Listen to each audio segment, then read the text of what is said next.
ओम नमः शिवाय दोस्तों। जय भोलेनाथ की। भोलेनाथ की कृपा आप और आपके परिवार पर सदा सर्वदा बनी रहे। हिंदू पंचांग के अनुसार हर वर्ष फाल्गुन मास के कृष्ण पक्ष की चतुर्दशी तिथि को महाशिवरात्रि का पर्व मनाया जाता है। दोस्तों, यूँ तो शिवरात्रि का व्रत हर महीने आता है, जिसे हम मासिक शिवरात्रि कहते हैं, लेकिन फाल्गुन मास के कृष्ण पक्ष की चतुर्दशी तिथि को महाशिवरात्रि के नाम से जाना जाता है।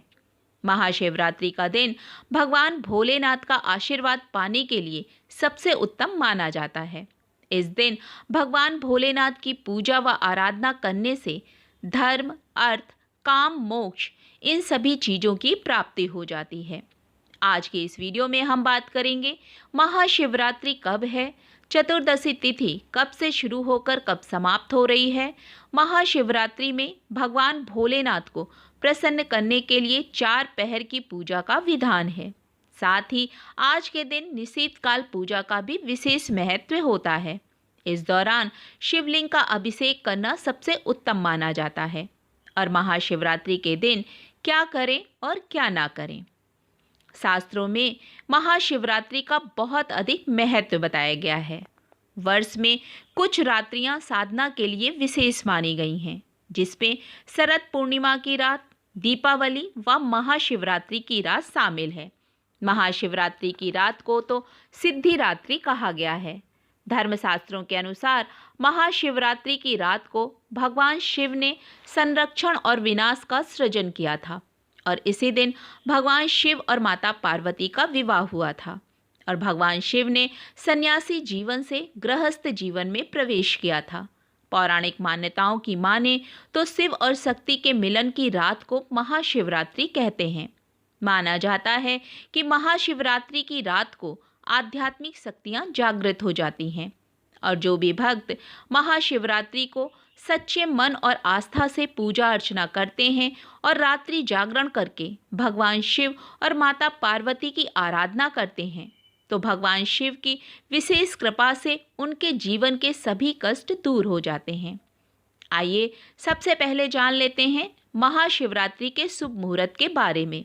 तो इस बार महाशिवरात्रि का पर्व 8 मार्च दिन शुक्रवार को मनाया जाएगा।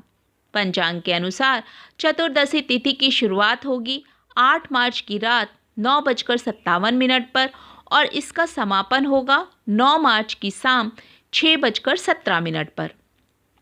क्योंकि भगवान शिव की पूजा प्रदोष काल में की जाती है, इसलिए उदया तिथि के अनुसार महाशिवरात्रि का व्रत 8 मार्च को रखा जाएगा। भगवान शिव की पूजा का समय है 8 मार्च को शाम 6:25 से लेकर रात 9:28 तक। निशीतकाल पूजा का शुभ मुहूर्त है रात 12:07 से रात 12:55 तक। इसके अलावा 4 पहर के मुहूर्त के हिसाब से रात्रि प्रथम पहर की पूजा का समय है शाम 6:25 से रात 9:28 तक। द्वितीय पहर की पूजा रात 9:28 से रात 12:31 तक। तृतीय पहर की पूजा का समय है रात 12:31 से प्रातः 3:34 तक और रात्रि चतुर्थ पहर की पूजा का समय है प्रातः 3:34 से लेकर प्रातः 6:37 तक।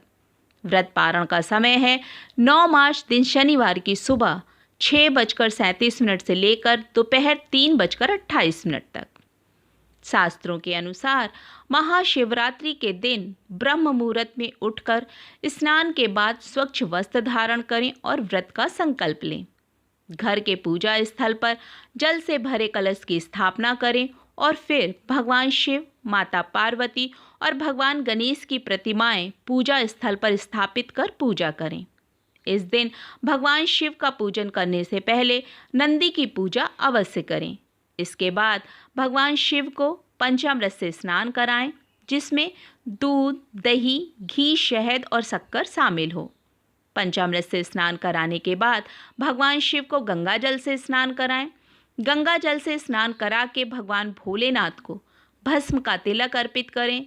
सफ़ेद चंदन, वस्त्र, जनेऊ, मौली, अक्षत, बेलपत्र, पान, सुपारी, लौंग, इलायची, चंदन, दूध, दही, घी, शहद, कमलगट्टा, धतूरा, कनेर, बेर और अन्य फल, मिष्ठान, फूल माला, मीठा पान, इत्र, जो जो भगवान शिव को प्रिय है वह सभी चीज़ें अर्पित करते हुए भगवान शिव का पूजन करें। साथ ही माता पार्वती और भगवान गणेश की भी पूजा करें। इसके बाद धूप दीप से भगवान शिव की पूजा करें। अंत में व्रत कथा पढ़कर शिव आरती और परिक्रमा कर पूजा संपन्न करें।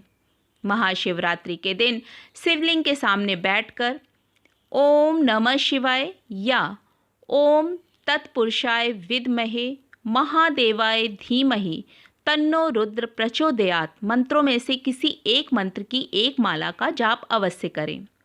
अगले दिन प्रातःकाल ब्राह्मणों को दान दक्षिणा देकर व्रत का पारण करें। महाशिवरात्रि शिव भक्तों के लिए बहुत खास मानी जाती है। मान्यता है कि भगवान शिव जितनी जल्दी प्रसन्न होते हैं उतनी ही जल्दी रुष्ट भी हो जाते हैं। इसलिए शास्त्रों के अनुसार शिव पूजा में कुछ विशेष बातों का ध्यान रखना चाहिए। महाशिवरात्रि का दिन महादेव को प्रसन्न करने के लिए बेहद शुभ माना जाता है। इस दिन भगवान शिव की आराधना व उनका जलाभिषेक करने से मनोकामनाएं पूर्ण होती हैं। पौराणिक कथा के अनुसार भगवान शिव की पूजा में कुमकुम, रोली, हल्दी से तिलक नहीं किया जाता है, क्योंकि भगवान शिव बैरागी हैं, बल्कि भगवान शिव को चंदन व भस्म से तिलक करना शुभ होता है। शास्त्रों में ऐसी भी मान्यता है कि शिव पूजा में टूटे चावल ना चढ़ाएं, क्योंकि टूटे चावल खंडित और अपूर्ण माने जाते हैं और पूजा में खंडित चीज़ों को निषेध बताया गया है। भगवान शिव की पूजा में तुलसी की जगह बेलपत्र चढ़ाए जाते हैं। मान्यताओं के अनुसार भगवान शिव ने शंखचूर्ण नामक असुर का वध किया था, जो भगवान विष्णु का बहुत बड़ा भक्त था। इसलिए शिव पूजा में शंख का इस्तेमाल वर्जित माना जाता है। शिव पूजा में बेलपत्र का विशेष महत्व है। कहते हैं बेलपत्र अर्पित करने से भगवान शिव जल्द ही प्रसन्न हो जाते हैं। ध्यान रहे 3 पत्तों वाला बेलपत्र ही अर्पित करें। खंडित बेलपत्र ना चढ़ाएं और बेलपत्र चढ़ाते समय बेलपत्र की डंठल आपकी तरफ होनी चाहिए। आप सभी को महाशिवरात्रि की हार्दिक शुभकामनाएं। जय भोलेनाथ की।